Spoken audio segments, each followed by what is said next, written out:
YouTube ప్రేక్షకులకు వీక్షకులకు అందరికీ కూడా నమస్కారం. కార్యక్రమాన్ని ప్రారంభం చేసేటువంటి ముందు చక్కటి శ్లోకంతో కార్యక్రమాన్ని ప్రారంభం చేసుకుందాం.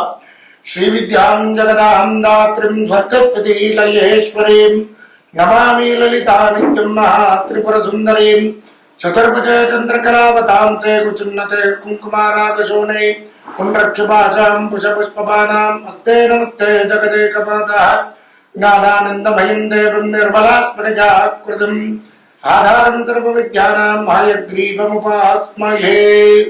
మరి ఈరోజు వీడియోలో భాగంగా ముఖ్యంగా ద్వాదశ రాశిలో వారు మేషాది మీన పర్యంతం ఏ వృత్తులు ఏ వ్యాపారాలు చేస్తే వీరికి అనుకూలంగా ఉంటాయి, ధన సముపార్జన ఎక్కువగా చేయడానికి అవకాశాలు ఉంటాయి అనేటువంటిది. అలాగే ఈ క్రోధినామ సంవత్సరంలో మరి ఏ రాశుల వారికి మేషాది మీన పర్యంతం ఏవి బావుగా కలిసి వస్తాయి అనేటువంటిది ఈ విషయాలలో వీడియోస్ అనేటువంటిది ప్రారంభం చేసుకుందాం.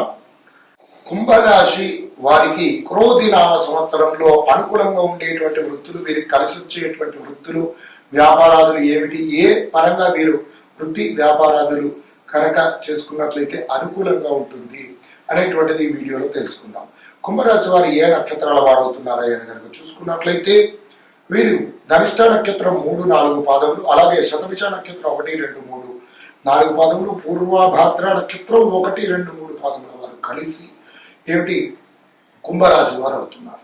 ఈ కుంభరాశి వారికి మరి క్రోధినామ సంవత్సరంలో ఆదాయ వ్యయములు రాజపూజిత అవమానాలు ఏమి అని కనుక చూసుకున్నట్లయితే మరి వీరికి ఆదాయం 14, వ్యయం 14, రాజపూజితం 8, అవమానం 1 ఈ విధంగా ఉన్నాయి. ఇక వీరి యొక్క జాతక లక్షణాదులు కనుక చూసుకున్నట్లయితే వీరు సుదీర్ఘమైనటువంటి సుందరమైనటువంటి మెడలు, రూపలావణ్యం కలిగినటువంటి వారు, మరి వివేకవంతులుగా ఉంటారు, మరి ఆనందంగా ఉంటారు, సుందరంగా ఉంటారు. మరి కొన్ని సంవత్సరాలు ధన సంపత్తును, కొన్ని సంవత్సరాలు ధనము లేకుండా ఉండేటువంటి సందర్భాలు కలుగుతుంటాయి. పుణ్యక్షేత్రములు, గార్డెన్స్, మరి విందు విహారయాత్రలు, వివిధ ప్రకృతిని ఆస్వాదించేటువంటి వ్యక్తులుగా వీరిని చెప్పుకోవచ్చును. అలాగే మంచి స్నేహశీలి, సాధుశక్తులతో మంచి గొప్ప పరిచయాలు ఉంటాయి. అలాగే దీర్ఘంగా ఆలోచించేటువంటి వారు, మంచి ఒక పని గురించి దీర్ఘంగా ఆలోచించి చేస్తారు. అలాగే పనుల యందు నేర్పరి సూక్ష్మ బుద్ధి కలిగినటువంటి వారు అని కూడా వీరిని చెప్పుకోవచ్చును. మంచి వివేకవంతులుగా ఉంటారు. అలాగే గొప్ప గొప్ప సాధు సత్పురుషులతో కూడా మంచి పరిచయాలు ఉంటాయి. ఇవి వీరి యొక్క లక్షణాలు. ఇక మరి ఈ కుంభరాశి వారికి అనుకూలంగా ఉండేటువంటి వృత్తి, ఏ వ్యాపారం చేస్తే, కెరీర్ పరంగా ఏమిటి చేస్తే వీరికి అనుకూలంగా ఉంటుంది అని ఇక్కడ చూసుకున్నట్లయితే వీరు మంచి సూక్ష్మ జ్ఞానులుగా చెప్పుకోవచ్చును, వివేకవంతులుగా చెప్పుకోవచ్చును. మరి వీరికి ఆర్ట్స్ కళారంగాలపైన కూడా మంచి ఆసక్తి ఉంటుంది.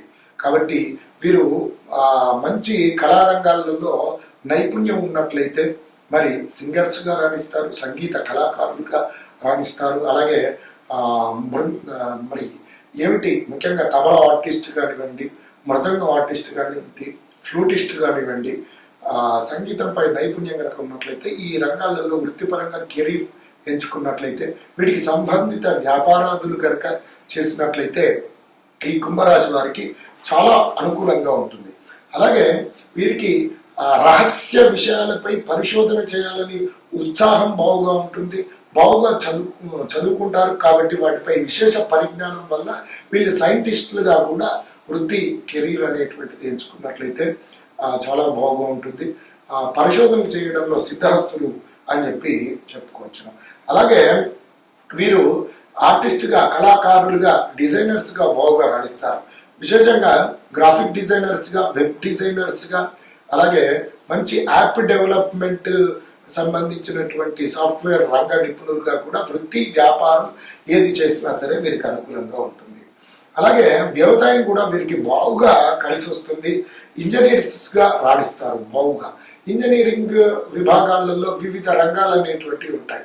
దీంట్లో మీకున్నటువంటి నైపుణ్యం రీత్యా ఇంజనీర్స్కి సంబంధించినటువంటి వృత్తిపరమైనటువంటి కెరీర్గా ఎంచుకున్నట్లయితే చాలా అనుకూలంగా ఉంటుంది. అప్లికేషన్స్ డెవలపర్స్గా, గ్రాఫిక్ డిజైనర్స్గా, విఎఫ్ఎక్స్ ఆర్టిస్ట్గా, కెమెరామెన్స్గా, వివిధ రంగాలలో వీరికి చాలా మంచి నైపుణ్యం రీత్యా ఈ రకమైనటువంటి వృత్తి వ్యాపారాదులు ఏది చేసినా సరే వీరికి బాగుగా అనుకూలిస్తూ ఉంటుంది.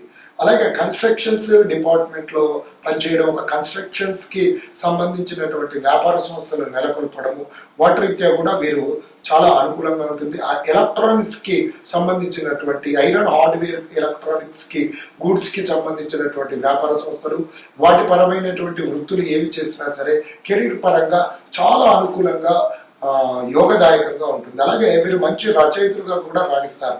మంచి అక్షర జ్ఞానం బాగా ఉంటుంది. వాటి రీత్యా రచనలు చేయడం, బుక్ పబ్లిషింగ్ చేయడం, వాటి పరమైనటువంటి కెరీర్ ఎంచుకున్నట్లయితే చాలా అనుకూలంగా ఉంటుంది.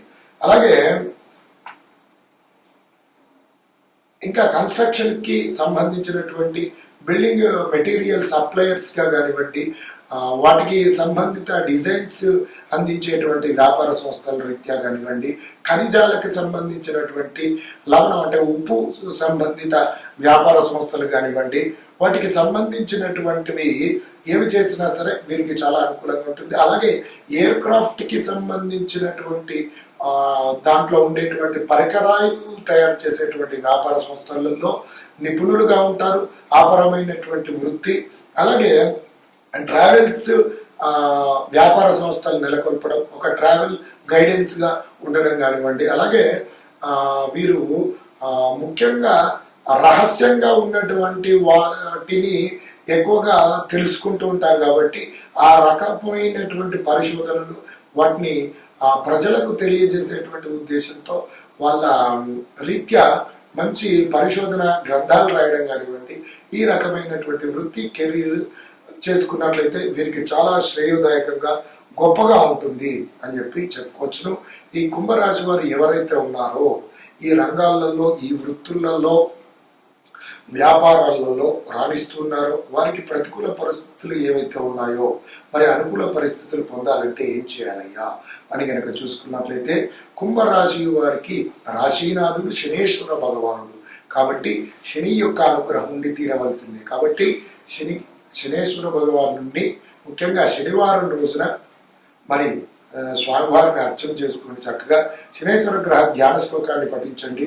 శనివారం రోజున శనికి తైలాభిషేకం చేసుకుని మరి నీలి రంగు గల పుష్పాలతో స్వామివారిని అర్చించి నల్ల నువ్వుల నూనెతో, నల్ల ఒత్తితో దీపారాధన చేసి నల్ల నువ్వులతో చేసినటువంటి పిండి పదార్థాలు ఏవైతే ఉన్నాయి స్వామివారికి నివేదన చేసి చక్కగా ధూపదీప నైవేద్యం స్వామివారికి నివేదన చేసి ప్రదక్షిణ చేసుకున్నట్లయితే అత్యంత శ్రేయోదాయకమైనటువంటి అనుకూలమైనటువంటి పరిస్థితులు ఈ శనేశ్వర భగవానుడు తప్పకుండా కలగజేయడానికి ఆస్కారం ఉంటుంది.